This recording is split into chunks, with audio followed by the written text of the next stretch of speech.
শুভ সকাল। আজকে নভেম্বর মাসের 13 তারিখ। আমি পোখারাতে আছি। 9 তারিখ দুপুরবেলা পোখারায় পৌঁছেছি। মানে আজকে হচ্ছে 10, 11, 12, 13, আজকে চতুর্থ দিন। আমার সঙ্গী সাথী ভ্রমণ সঙ্গী লুম্বিনী, চিতওয়ান, বান্দিপুর, পোখারা, কাঠমান্ডুর যে ভ্রমণ সঙ্গীরা ছিল তাদের সময় শেষ হয়ে গেছে। 2-1 জন চলে গেছেন অন্নপূর্ণা বেস ক্যাম্প ট্রেকিংয়ে। অন্যান্যরা যার যার মতো ফিরে গেছেন। আমি রয়ে গেছি পোখারাতে। আমার ফেরার কথা ছিল 15ই নভেম্বর, কিন্তু ভাবলাম যে আরও কিছুদিন থেকে যাই। পোখারা একটা স্বর্গের মতন জায়গা মনে হচ্ছে আমার কাছে। এই স্বর্গ ছেড়ে যাওয়াটা আমার জন্য টাফ হয়ে গেছে। তা আপাতত আমি আজকালকে পোখারাতে আছি, পরশুও হয়তো থাকবো।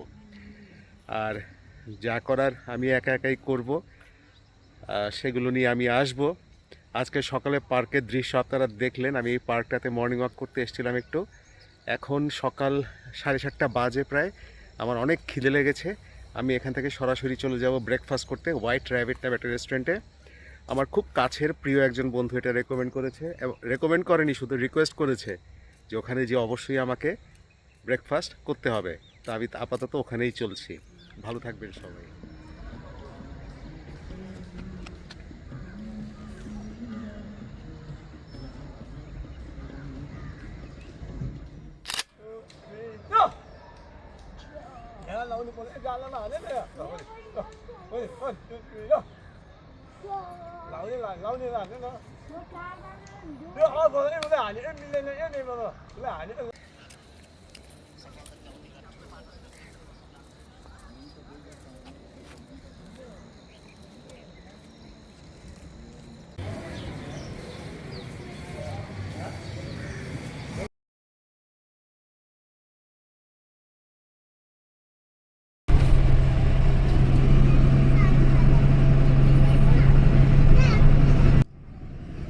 Good morning.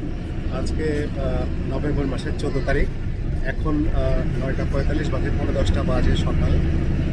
আমি যাচ্ছি একটা সিটি ট্রিপে। সিটি ট্রিপ ঠিক বলা যায় না, এই পোখারা এবং তার আশেপাশে কয়েকটা জায়গা ঘুরে দেখাবে। আমি একটু আগে ভিডিও শুরুতে জায়গাগুলো দেখিয়েছি। 1, 2, 3, 4, 5, 6, 7, 8টা জায়গা। তার মধ্যে অবশ্য 4টা জায়গা আমার দেখা। 2 বছর আগে যখন এসেছিলাম তখন কিছু দেখা, আবার এই 2 দিনে, মানে এই কয়েকদিনে, 2 দিন না, আমার দেখা হয়ে গেছে আরও 2টা জায়গা। তারপরেও যাচ্ছি কারণ কাশি হয়েছে। কারণ হচ্ছে যে 12 তারিখ সকাল থেকে আমি বেসিক্যালি এখানে পোখারাতে একা থাকছি। আমার সঙ্গী যারা ছিলেন ভ্রমণ সঙ্গী, তাদের একটা অংশ চলে গেছেন অন্নপূর্ণা বেস ক্যাম্প ট্রেকিংয়ে, আর একটা অংশ নিজের গন্তব্যে ফিরে গেছেন। সো এখন 12 তারিখ থেকে আমি একদমই একা। 12 এবং 13 আমার সময় কেটেছে রেস্ট নিয়ে, হালকা ঘোরাঘুরি করে, খাওয়া দাওয়া করে, নিজের কিছুটা যত্ন নিয়ে। আজকে ভাবলাম যে কি করা যায়, একা একা মানে হয় না, একটু বোরিং লাগছিল, তো ভাবলাম একটা সিটি ট্রিপ নিয়ে নেই।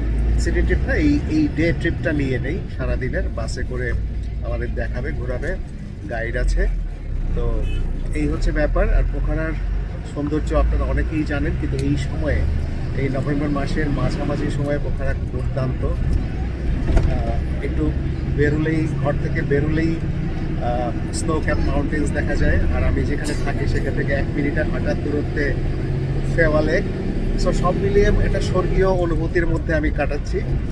তবে এক সময় তো এখান থেকে চলে যেতেই হবে নিজের গন্তব্যে। সেটা কবে, কখন, কীভাবে জানাবো। এটা হচ্ছে ডেভিস ফলে ঢোকার গেট। ডেভিস ফলে একটা গল্প আছে, ভেতরে ঢুকে গল্পটা পড়ে দেখে তারপরে আপনাদেরকে জানাতে পারবো। দেখি আগে ভেতরে ঢোকার চেষ্টা করি, অনেক ভিড়। গেলাম ভেতরে, 100 টাকা করে টিকিট। দেখা যাক কি আছে এখানে। দ্রুত হাঁটি।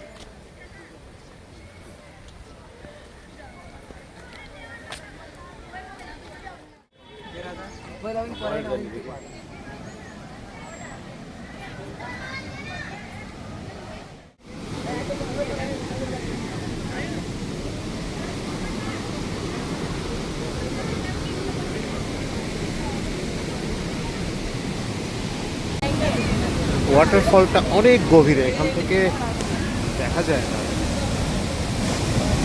শব্দ শোনা যায় কিন্তু দেখা যায় না।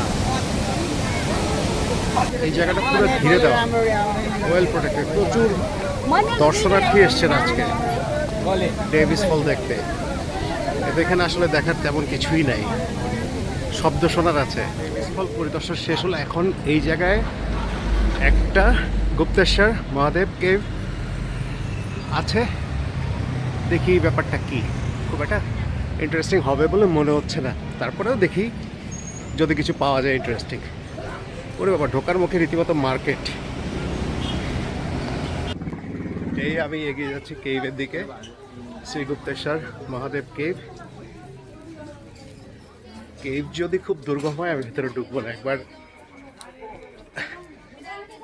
একবার মেঘালয় একটা কেভে ঢুকে আমি আটকে গিয়েছিলাম। এই ব্যাপারটা আমি একটু ভয়ই পাই, এই জন্যে। এই হচ্ছে ঢোকার গেট। এখানেও প্রচুর ভিড়। আজকে শুক্রবার, বসন্ত স্কুল ছুটি, প্রচুর স্কুলের ছাত্রছাত্রী এখানে এসছে। ওরে বাবা, কেভের ভেতরে দেখি সিঁড়ি ঘুরে ঘুরে নেমে গেছে। আজকে অনেক ভিড় সব কিছুতে। এইদিকে সিঁড়িটা দারুণ।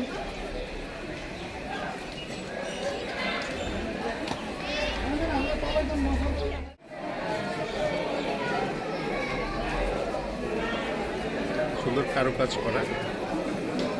এই হচ্ছে সিঁড়ির রেলিং, এইভাবে সিঁড়ি নেমে গেছে নিচে। এটি একটা কেভের মতন।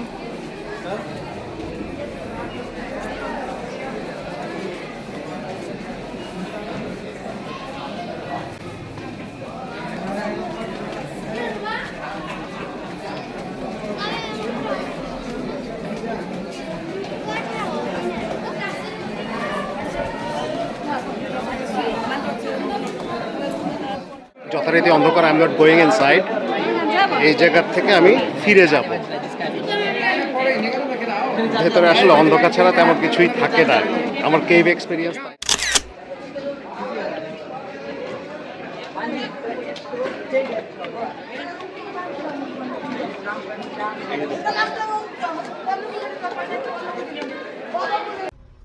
হয়ে গেল ডেভিস ফল এবং গুপ্তেশ্বর কেভ পরিদর্শন। ডেভিস ফলের একটা ট্র্যাজিক কাহিনী আছে। এক সুইস দম্পতি 1961-এ, এখানে তখন কোনো নিরাপত্তা ব্যবস্থা ছিল না, এটা ওপেন ছিল। আর আপনারা দেখেছেন যে কত নিচে এটা জলধারা, আমি উপর থেকে দেখতে পাচ্ছিলাম না, শব্দ শুনতে পাচ্ছিলাম, এবং প্রবল জলধারা। তো সেখানে সাঁতার কাটতে যেয়ে ভদ্রমহিলা মারা যান। 3 দিন পরে তার ডেড বডি উদ্ধার হয়। তার নাম ছিল ডেভিস। ও থ্যাংক ইউ সো মাচ। তো তারপরে যেটা হয় যে এই ওনার বাবা এই ওয়াটারফলটার নাম দেন তার নামে, DAVIS, কিন্তু পরবর্তীতে সেই নামটা একটু চেঞ্জ করে DEVIS করা হয়, অ্যাপস্ট্রফি S, অর্থাৎ ডেভিস। তো এই হচ্ছে ফলের ইতিহাস। আর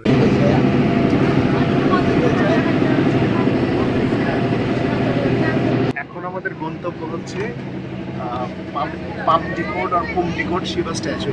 একটা শিব মন্দির আছে, বিশাল শিবের মূর্তি আছে পাহাড়ের উপরে। সেখানে মনে হয় আমি গিয়েছিলাম 2023-এ ট্রেকিং করে। দুইটা জায়গায় গিয়েছিলাম।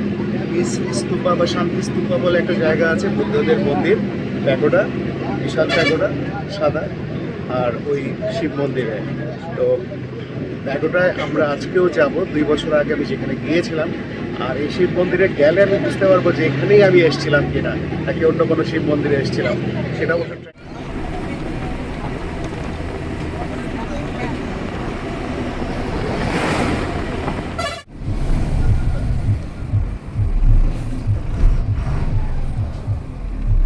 মন্দিরের কাছে এসে গেছি। বাস যে জায়গায় থামিয়েছে বাস স্ট্যান্ডে, সেখান থেকে বেশ খানিকটা আবার হেঁটে উপরে উঠতে হবে। খুব রোদ। আবার 2 দিনের পরিচর্যায় যে ত্বকের জেল্লা কিছুটা ফিরিয়ে এনেছিলাম, সেটা আবার যাবে। এই তো উপরে উঠে যাচ্ছি। যে ভিউটা পেলাম, ওহ অপূর্ব।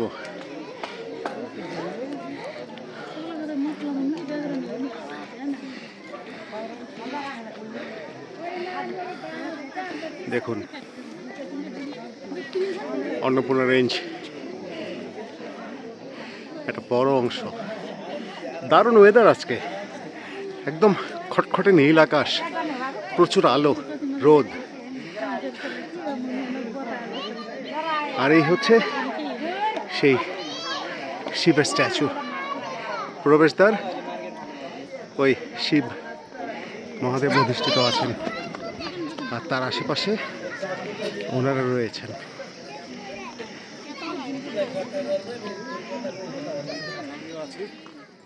আপনাদের সাথে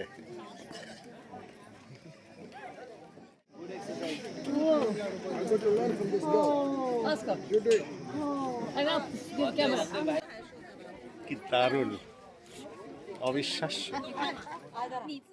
প্রবেশদ্বার অনেক উঁচুতে উঠতে হলো হেঁটে হেঁটে, হাঁপান লাগছে, মানে হাঁপাচ্ছে এই কারণে। এই হচ্ছে মহাদেব স্বয়ং। মন্দিরে প্রবেশ করতে গেলে জুতো খুলতে হয়, জুতো খুলে রেখে গেলাম। এবার আমি উপরে চলে যাচ্ছি।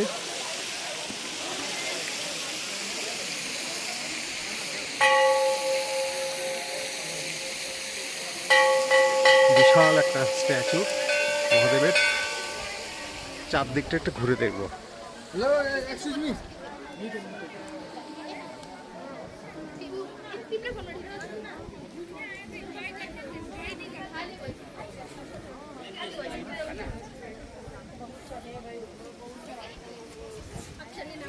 আর এই হচ্ছে, দেখেন বাইরের কি অবস্থা। ওয়াও,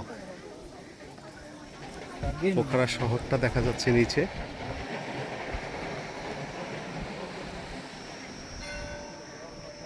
ওই ফেওয়া লেক। এই হচ্ছে পটভূমি মন্দিরের।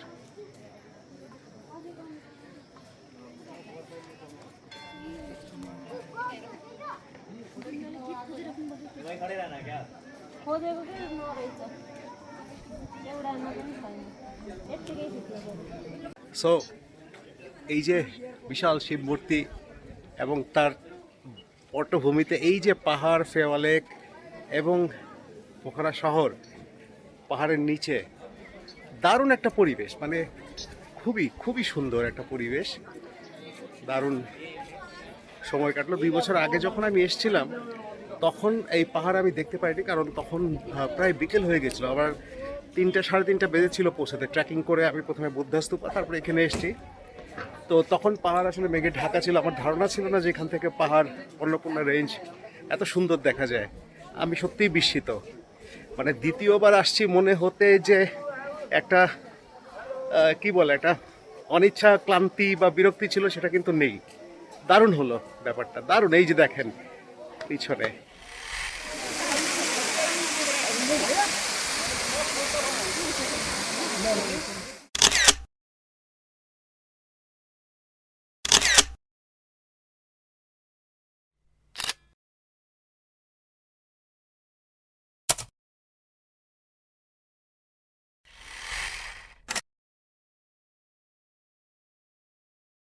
বুদ্ধাস্তূপা, পিস প্যাগোডা, শান্তি স্তূপা। আমরা জাস্ট গোড়ায় থেমেছি। এখানে আমাদেরকে প্রায় 350 সিঁড়ি ভেঙে ওখানে পৌঁছতে হবে। 2023 সালে আমি পুরোটা ট্রেকিং করে ঘুরেছিলাম, এবার বাসে করে ঘুরছি, আরাম লাগছে। ওখানে ভিডিও নিষেধ, ছবি তুলতে পারবো। এই হচ্ছে খারাপ পথ। শান্তিস্তূপার প্রবেশদ্বার, অনেক সিঁড়ি ভাঙতে হচ্ছে।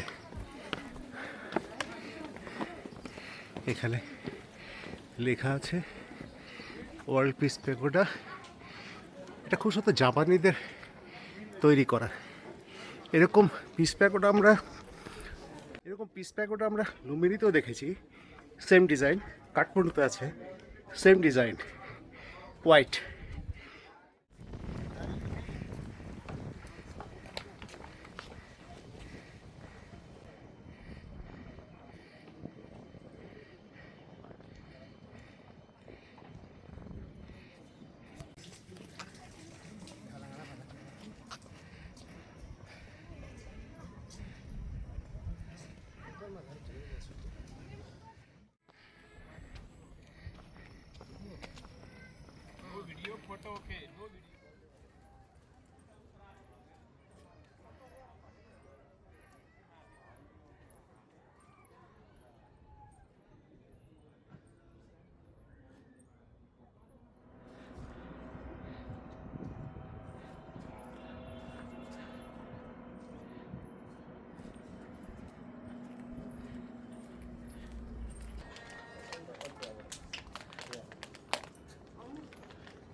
এই তো ঘুরতে ঘুরতে আমরা চলে এসেছি একটা হ্যাঙ্গিং ব্রিজ বা বেলি ব্রিজে। মোটামুটি বড় এই ধরনের ব্রিজ আপনি যদি এভারেস্ট বেস ক্যাম্প ট্রেকিংয়ে যান প্রচুর দেখতে পারবেন। অন্নপূর্ণা বেস ক্যাম্পে গেলে প্রথমেই একটা বেলি ব্রিজ পার হতে হয় ট্রেকিংয়ের শুরুতে। ঝিনুডান্ডা থেকে শুরু চমরঙের দিকে। এখানে এসছে আমাদের সহযাত্রীরা ছবি টবি তুলছে, আমি ভিডিও করছি। খিদে পেয়েছে, এখন দুপুর 2:30 বাজে, 2:30। আর এই হচ্ছে পাহাড়। পাহাড় দেখলেই ভাল লাগে।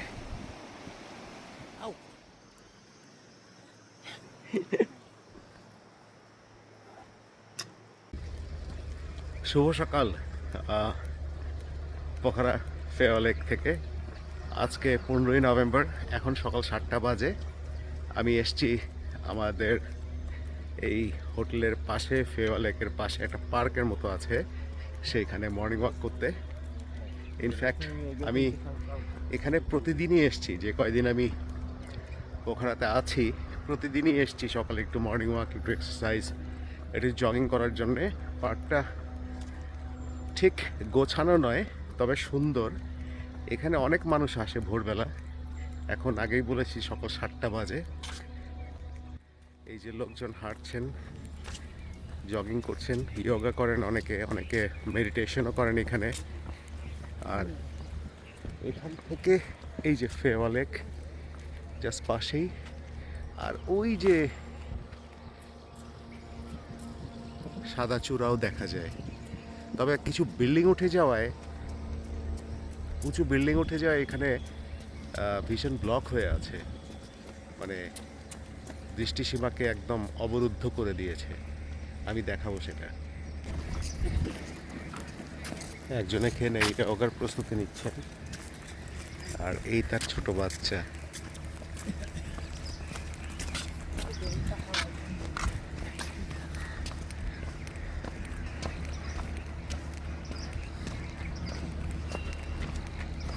এই যে পার্কের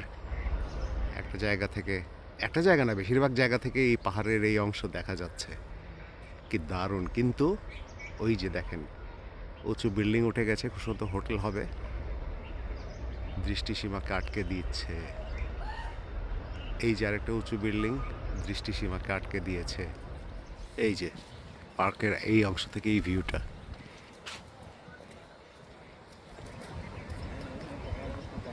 কি দারুণ! সকালবেলায় ওহ, অপূর্ব। একদম ফেওয়া লেকের পাড় থেকে।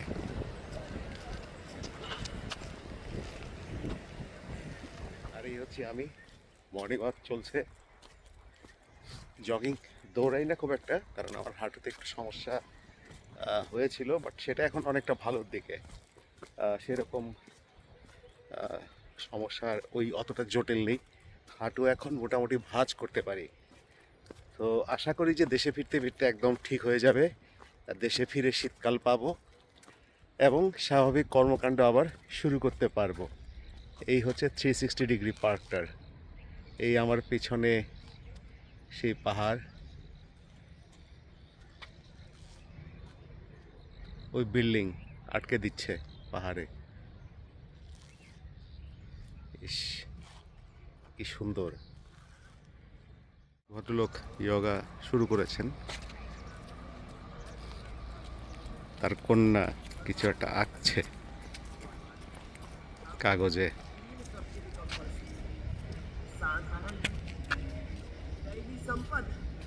খুবই ইন্টারেস্টিং একটা ব্যাপার।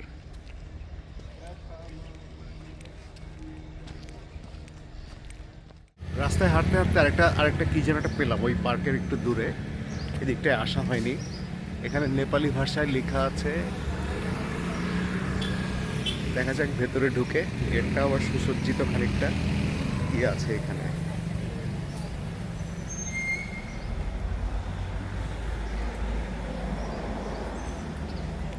এখানে আবার পূজার ফুল ইত্যাদিও আছে। क्या है इधर? इधर शिव का मंदिर है। शिव मंदिर है। हाँ, एक शिव मंदिर है और उधर हनुमान मंदिर भी है। ओके ठीक है। একদিকে শিব মন্দির আছে, এটা একটা পার্কের মতন। दीदी ये तो एक पार्क है ना? हाँ, ये पार्क है, पर पार्क। इधर शिव का मंदिर ये उसी का ही है। अच्छा, ये पार्क का कोई नाम है? वसुंधरा पार्क और सम? वो माता का पार्क। ওকে ঠিক আছে, দেখি একটু এক্সপ্লোর করি। আচ্ছা, এই পার্কটা সুন্দর। এই বাচ্চারা ফুটবল খেলছে আজকে 15ই নভেম্বর, ছুটির দিন।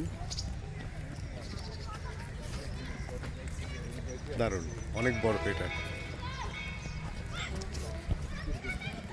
এখানে কিসের জন্য একটা প্রস্তুতি চলছে, দৌড়াদৌড়ি।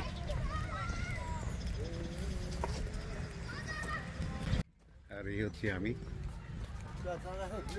সকালের রোদে পড়ছি। এখানে অ্যাথলেটিক্স।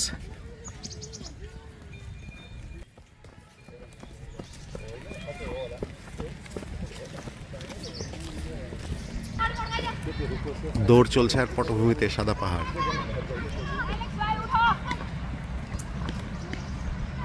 বাচ্চারা ফুটবল খেলছে, অ্যাথলেটরা দৌড়াচ্ছে, আর পটভূমিতে সাদা পাহাড়। আর এই হচ্ছে লেকটার একটা 360 ভিউ।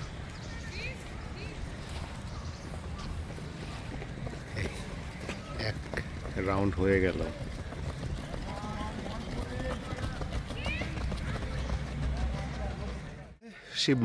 শিব মন্দিরের কমপ্লেক্স।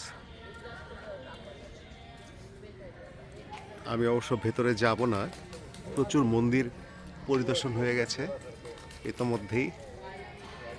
ভেতরে যাব না, বরং পার্কটা একটু এক্সপ্লোর করে দেখি।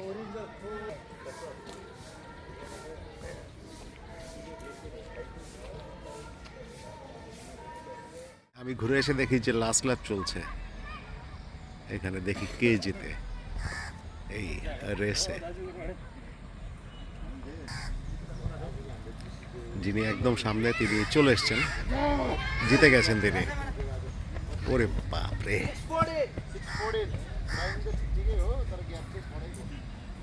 আর ইনি হচ্ছেন সেকেন্ড পজিশনে।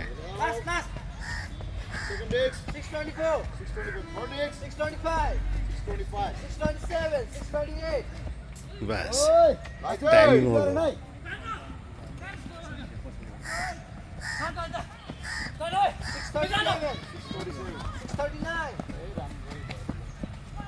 এই প্রান্তে চলছে টেবিল টেনিস খেলা, দুর্দান্ত।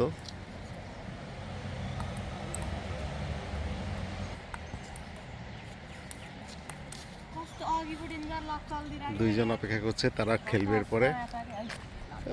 জোস।